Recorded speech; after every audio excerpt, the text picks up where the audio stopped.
Channel students, this is standard 8 practice set 7.2 and chapter number 7 variation.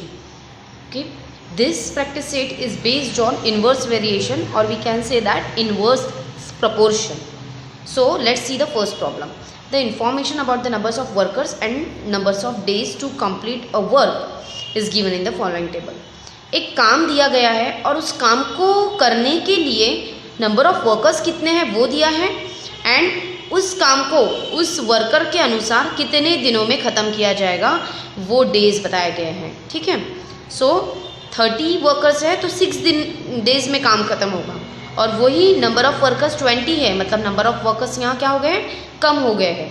तो काम होने के लिए अगर वर्कर कम हो जाते हैं तो काम को ज़्यादा दिन लगेंगे, है ना, ख़त्म होने के लिए. जितने लोग ज़्यादा उतना काम जल्दी होगा, और जितने लोग कम उतना काम लेट होगा. तो यही बताया है, इससे हमें समझ में आ रहा है. तो आगे जो है वो हमें फाइंड आउट करना है. अब हम देखेंगे कि ये आपका प्रॉब्लम है. इसमें नंबर ऑफ वर्कर्स 30, 20 दिया है और डेज 6 एंड 9 दिया है. और ये आपको समझ में आ रहा होगा कि नंबर ऑफ वर्कर्स बढ़ रहे हैं तो डेज जो है कम लग रहे हैं, और नंबर ऑफ वर्कर्स अगर कम हो रहे हैं तो डेज ज़्यादा लगेंगे. ठीक है, काम होने के लिए जो दिन हैं वो ज़्यादा लगेंगी. तो एक चीज़ बढ़ रही है, दूसरी चीज़ घट रही है. क्लियर? ये देखो आप, ये घट रहा है तो ये बढ़ रहा है, अगर ये बढ़ेगा तो ये घटेगा. क्लियर? तो ऐसा जब होता है, एक चीज़ बढ़ती है और दूसरी चीज़ घटती है, तो ऐसे प्रॉब्लम्स को हम इन्वर्स प्रोपोर्शन के प्रॉब्लम्स कहेंगे. ओके, आपको वो चीज़ को समझना है कि हाँ यहाँ क्या हो रहा है. हमने इसके पहले के इसमें डायरेक्ट प्रोपोर्शन पढ़ा था, तब हमने देखा था कि दोनों चीज़ें बढ़ रही थी.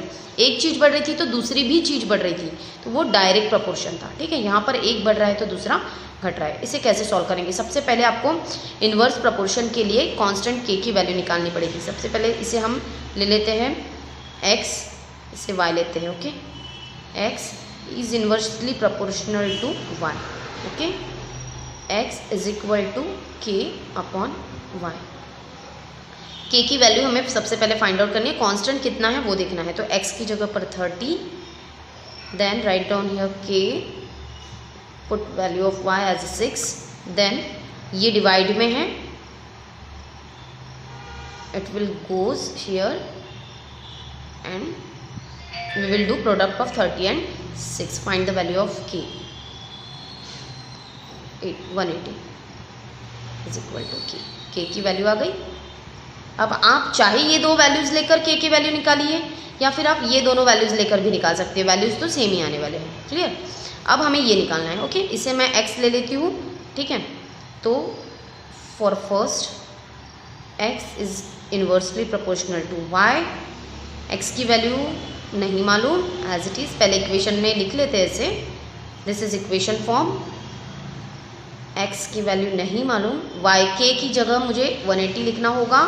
Then I will write here 12 x is equal to, यहाँ आएगा 15. ओके, तो अब हम यहाँ 15 लिख सकते हैं. ओके स्टूडेंट, अब हम पढ़ते हैं इस प्रॉब्लम को. ये कैसे होगा? ये आपका फर्स्ट हो गया. k की वैल्यू आपको बार बार नहीं निकालना है, आपको रहने देना है, बस ये जो है प्रॉब्लम्स करते जाना है. फिर से then write down again, x is inversely proportional to y, x equal to k upon y. Then x की जगह पर डालेंगे 10, k की प्लेस पर लिखेंगे 180 अपॉन y. इस y को मैं यहाँ शिफ्ट करती हूँ, इस 10 को यहाँ लेकर आती हूँ. ओके, ये डिवाइड में है तो ऊपर जाता है मल्टीप्लाई बनकर, और ये मल्टीप्लाई फॉर्म में अभी कुछ नहीं है यहाँ वैसे तो, और मल्टीप्लाई फॉर्म में ऐसा भी कर सकते हैं हम. देखिए 10y, इस y को यहाँ लेकर जाती हूँ, 180 हो जाएगा. अब ये दोनों क्या हो गए? प्रोडक्ट फॉर्म में हो गए. तो y को वहीं रखती हूँ, क्योंकि मुझे y की वैल्यू निकालना है, मुझे y वहीं रखना होगा, 180 upon 10. Okay, y is equal to आएगा आपका 80. मतलब अगर 10 वर्कर्स है तो काम कितने दिनों में होने वाला है? 18 डेज में होगा. ठीक है स्टूडेंट, अब नेक्स्ट बढ़ते हैं ये प्रॉब्लम की तरफ, last this. Okay, again write down, x is inversely proportional to y, x equal to k upon y. x की प्लेस पर मुझे x ही रहने देना होगा, is equal to 180 upon 36, x equal to 5 ज़ा 36 1 ज़ा 36 5 ज़ा। ये हो गया आपका प्रॉब्लम। ओके स्टूडेंट, तो यू कैन सी दिस, ये आपका पूरा प्रॉब्लम हो गया और यहाँ मुझे 5 लिखना होगा। अब समझ में आ रहा है कि 30 वर्कर्स है तो 6 डेज़ में वर्क होगा, 20 वर्कर्स है तो 9 डेज़ में कंप्लीट होगा, 15 वर्क्स है अगर वर्कर्स और कम हो जाते हैं तो 12 डेज़ में, मतलब डेज़ ज़्यादा लग रहे हैं, 10 वर्कर्स है तो 18 डेज़ में होगा ये काम, 5 वर्कर्स है तो सॉरी यहाँ 10 डेज़ बोला मैंने, 10 वर्कर्स और 5 वर्कर्स है तो 36 डेज़ लग जाएंगे उसी काम के लिए, सेम वर्क के लिए। तो ये हो गया आपका फर्स्ट प्रॉब्लम। अब चलते हैं नेक्स्ट प्रॉब्लम पे। Student, this is your second problem. P is inversely proportional to Q, that means P alpha 1 upon Q, इस तरीके से लिखते हैं हम। इफ़ P की वैल्यू 15 है देन Q की वैल्यू भी 4 है। हमें वैल्यूज़ दी है इन्होंने, हमें values of find the constant of variation, हमें K की वैल्यू फाइंड आउट करनी है और उसका इक्वेशन लिखना है। इक्वेशन कैसे लिखते हैं ये लास्ट में मैं प्रॉब्लम जब सॉल्व करेंगे तब आ जाएगा। So let's go further the first problem. Okay, so first equation लिखेंगे 1K अपॉन Q। ये इक्वेशन है लेकिन इसे इक्वेशन नहीं बोलेंगे, जो यहाँ फाइंड आउट करने बोला है वो इक्वेशन ये नहीं है, ये हम रेगुलर जो प्रॉब्लम में करते हैं वो है। P की प्लेस पर 15, put the values of Q here 4, 15 into 4 is equal to K, तो ये हो जाएगा 60 इज इक्वल टू K की वैल्यू आ गई 16। ठीक है, अब ये 4 जो है यहाँ चले जाएगा तो ये प्रोडक्ट फॉर्म में आ जाएगा स्टूडेंट। ओके, अब आगे बढ़ेंगे, हमें इक्वेशन लिखना है। अब इक्वेशन के लिए ये जो इक्वेशन है इसे हमें लिखना होगा P is equal to K upon Q। P की प्लेस पर कुछ भी नहीं, Q की प्लेस पर भी कुछ नहीं, K की वैल्यू हमने फाइंड आउट की है, वहाँ 60 लिखेंगे अपॉन Q। और इसे जब हम शिफ्ट कर देते हैं इक्वेशन बनाने के लिए, हम इसे ऐसे नहीं रखेंगे P और ये Q जो है इस P के पास चले जाएगा, तो ये P मल्टीप्लाई बाय Q ऐसा होता है इज इक्वल टू 60। ये हो गया आपका इक्वेशन। ओके, और लास्ट में आपको आंसर लिखना है। किस तरीके से आंसर लिखेंगे? कांस्टेंट ऑफ, स्टूडेंट्स इस तरीके से आप लिखेंगे। ओके, ये आंसर हो गया and this is the proper way to solve the problems. Okay, now move on second problem. Now I will solve this problem. Z equal to, first write in the equation form, K upon W, Z 2.5, yes, here the value of Z, then here K upon 24 values of W. Okay, then 2.5 into 24 is equal to K. Do the product of this number and find the value of K. Students, if you have any difficulty in multiplication, then I have solved here, you can check it. Here 60 is the answer of value of K. Okay, then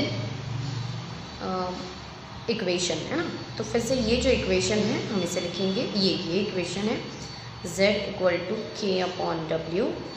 Z की value as it is, K की value 60 upon W, then Z multiply by W, मतलब ZW is equal to 60. This is the equation of this answer.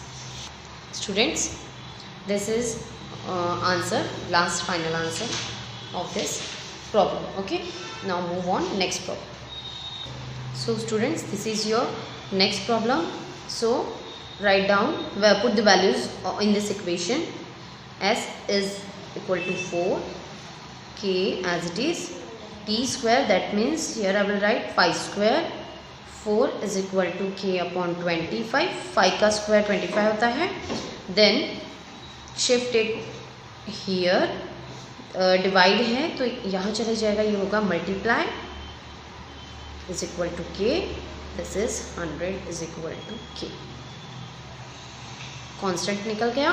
अब equation के लिए ये जो equation होता है ना, जो इसके बाद डायरेक्टली हम लिखते हैं वो इक्वेशन होता है, तो उससे ही लेंगे K upon T square then write down, no need to write the value of x as, keep it as it is. Take value of k here, that is 100. T square, no need to write, keep it as it is. Then take this t square in this side and we will write, this is the equation, and write down answer. Student, in this way you have to write answer. Now move on next problem. This is your fourth problem. I have written it in the equation form. Now put the values of x and y. Here I will put 15, write 15, 1 upon, here k upon under root y, that means 9. जब ये under root में हम लिखते हैं तो इसका मतलब क्या होता है कि हम इसका स्क्वायर रूट लिखें, ठीक है। तो 9 अंडर रूट 9 किसका स्क्वायर है, 3 का स्क्वायर है, ठीक है। तो हम k अपॉन 3 इस तरीके से लिखेंगे, ओके। क्यों लिखेंगे, क्योंकि 3 मल्टीप्लाई बाय 3 क्या होता है, 9 होता है। और जब स्क्वायर रूट 9 बोला जाता है तो उसका हमें स्क्वायर रूट लिखना होता है, वो स्क्वायर रूट है 3, ओके स्टूडेंट। अब 15 मल्टीप्लाई बाय 3 डिवाइड का हो जाएगा मल्टीप्लाई, 15 3 ज़ा 45 is equal to k, okay. अब इक्वेशन लेना है मुझे, तो ये वाला इक्वेशन लेना होगा, x equal to k upon under root y. X को एज इट इज़ रखेंगे, k की value 45 upon under root y. अब मुझे इस y को यहाँ ले जाना होगा, x under root y is equal to 45 is the equation. Equation में कुछ नहीं करना है, बस k की वैल्यू पुट करना है, बाकी वैल्यूज पुट नहीं करना है और इसे शिफ्ट करना है। तो आप लिखेंगे इसके बाद इस तरीके से, ये जो आपने आंसर लिखा था इसी तरीके से आंसर लिख लेंगे। In this way you have to write answer, final answer, okay. Now move on next problem. So student, this is question number 3. The boxes are to be filled with apples in a heap. If 24 apples are put in a box, then 27 boxes are needed. एक box में हमें यहाँ Apple भरना है, boxes में, okay. एक box में हम 24 एप्पल्स भर रहे हैं। तो ये जितने भी हमारे पास एप्पल्स है, हीप है मतलब उसकी पूरी ढिग लगा हुआ है ना। तो जितने भी एप्पल्स है उतने भरने के लिए मुझे 27 बॉक्सेस की ज़रूरत है, क्लियर। 24 बॉक्स अगर मैं एक बॉक्स में भरूँ, ये एक बॉक्स है, इसमें मैं 24 भरूँ, तो ऐसे बॉक्सेस मुझे कितने लग रहे हैं पूरे एप्पल्स फिल करने के लिए, 27 एप्पल्स लग रहे, 27 बॉक्सेस लग रहे हैं student. If 36 apples are filled, अगर मैं इसी बॉक्स में 36 एप्पल फिल्ड करूँ, है ना, 24 मैंने पहले किए तो मुझे 27 बॉक्सेस लगे, और अगर मैं 36 एप्पल्स भरती हूँ तो मुझे बॉक्सेस कितने लगेंगे वो फाइंड आउट करना है, क्लियर। तो अब आपके पास जो दो वैल्यूज़ है, पहली दो वैल्यूज़ है 24 एंड 27, यहाँ से हम, वैसे तो आपको समझ में आ रहा है कि अगर हम ज़्यादा एप्पल्स भरेंगे तो बॉक्सेस कम लगेंगे, है ना। उसी बॉक्स में अगर हम ज़्यादा एप्पल्स भरते हैं तो बॉक्सेस कम लगेंगे, और अगर मैं ज़्यादा कम एप्पल भरती हूँ तो बॉक्सेस मुझे ज़्यादा लगेंगे, क्लियर हुआ। एक चीज़ बढ़ रही है तो दूसरी चीज़ कम हो रही है स्टूडेंट, ओके। तो अब मुझे ये ध्यान में देना है कि यहाँ जो दो वैल्यूज़ है, यहाँ से मैं कांस्टेंट की वैल्यू निकालूंगी, k की वैल्यू, और फिर इन वैल्यूज़ को डालकर जो नंबर ऑफ बॉक्सेस मुझे ज़रूरत है, कितने चाहिए वो पता करना है, उसे मैं निकालूंगी, क्लियर स्टूडेंट। सेम प्रॉब्लम है, बस वर्ड प्रॉब्लम के फॉर्मेट में दिया है, इसलिए समझाया मैंने आपको, okay. So first, x is directly proportional to y, inversely proportional to y upon y, x equal to k upon y. Then put the values of x here, 24 is equal to k as it is and y 27. Then 24 ये इधर चले जाएगा, multiply by 27 हो जाएगा, is equal to k. So student हमारा answer आएगा 648, ठीक है। अब आपको क्या करना है, यहाँ पर दूसरे प्रॉब्लम को सॉल्व करना है। तो इस चीज़ की जगह पे मैं यहाँ कर लेती हूँ m और n, ओके। इसे मैं m बोलूँगी, ठीक है, और इसे बोलूँगी n, ठीक है। m is inversely proportional to n, m की प्लेस पर आ जाएगा 36, नहीं पहले मुझे इससे इक्वेशन फॉर्म में लिखना होगा, m equal to k upon n, n की प्लेस पर आएगा 36 इक्वल टू k की प्लेस पर आएगा 648 अपॉन n। अब मुझे n यहाँ ले जाना होगा और 36 यहाँ लाना होगा, मतलब ये इस तरीके से हो जाएगा 648 upon 36, then n equal to find out. इसका आंसर है 18। अगर आप डिवाइड करेंगे तो 36 वन जा और 18 जा। ओके, ये आपका था प्रॉब्लम नंबर 3। अब बढ़ेंगे नेक्स्ट प्रॉब्लम पे, जो है 4th problem. Right the following statement using symbol of variation. इस स्टेटमेंट को केवल सिंबल के फॉर्म में हमें लिखना है। तो let me write the question first, then I will explain you. This is question number 4. Write the following statement using symbol of variations. The wavelength of sound, आपको यहाँ वेवलेंथ दिया है साउंड का। साउंड जो होती है वो वेव्स में जाती है, इस तरीके से आगे बढ़ती है, तो वो ये होता है ना ऐसे। तो ये जो होता है, ये जो डिस्टेंस होता है इसे हम वेवलेंथ बोलते हैं। ठीक है, वेव्स जो है इस तरीके से जाती है, सो उसे हम L से डिनोट करेंगे। एंड इट्स फ्रिक्वेंसी, उसकी जो फ्रिक्वेंसी है उसे हम F से डिनोट करेंगे। और ये दोनों भी इन्वर्स प्रपोर्शन है, मतलब वेवलेंथ बढ़ता है तो फ्रिक्वेंसी कम होगी और फ्रिक्वेंसी बढ़ती है तो वेवलेंथ कम होगा। Okay, how to write down this, let's see. So L is inversely proportional to F. Okay student, now next, the intensity of light varies inversely with the square of the distance d of a screen from the lamp. क्या बोला है, intensity I, light की जो intensity है वो intensity inversely proportional है किससे, square of the distance. Inversely proportional to square of the distance means distance square. Okay, तो ये आ गया आपका, इसे हम इस तरीके से लिख सकते हैं। Okay, your next problem, x is inversely proportional to √y and when x is equal to 40 then y is equal to 16। जब x की वैल्यू 40 है तो y की वैल्यू 16 आएगी, और अगर हम x की वैल्यू 10 लेते हैं तो y कितना आएगा। इसके लिए सबसे पहले इन दोनों वैल्यूज से हम k की वैल्यू निकालेंगे। x inversely proportional to √y, write down first in equation form upon y, then put the values here 40 k upon √16, then 40 into